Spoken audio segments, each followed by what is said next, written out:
پر کابل پوهنتون د برید پلانونکي نیول شوي دي. دا چې څوک وو او له کوم ځای راغلي وو دا کولی شئ په دې ویډیو کې وګورئ.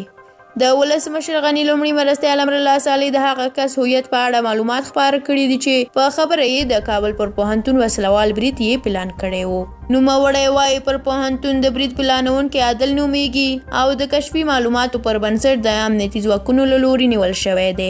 امرالله صالح د کابل امنیتي میثاق د 25مې ورځې پلان په پایله کې تازه په خپل فیسبوک پاڼه لیکلي چې عادل د محمد عارف زوی د پنجشیر اوسیدونکی دی چې تر دریم ټولګي پورې د شریعتو پوهنځی لوستی، خو وروسته بیا د حقاني شبکې غړی ثناء الله لخوا جذب او پر کابل پوهنتون د برید کولو مسؤلیت ورسپارل شوی و.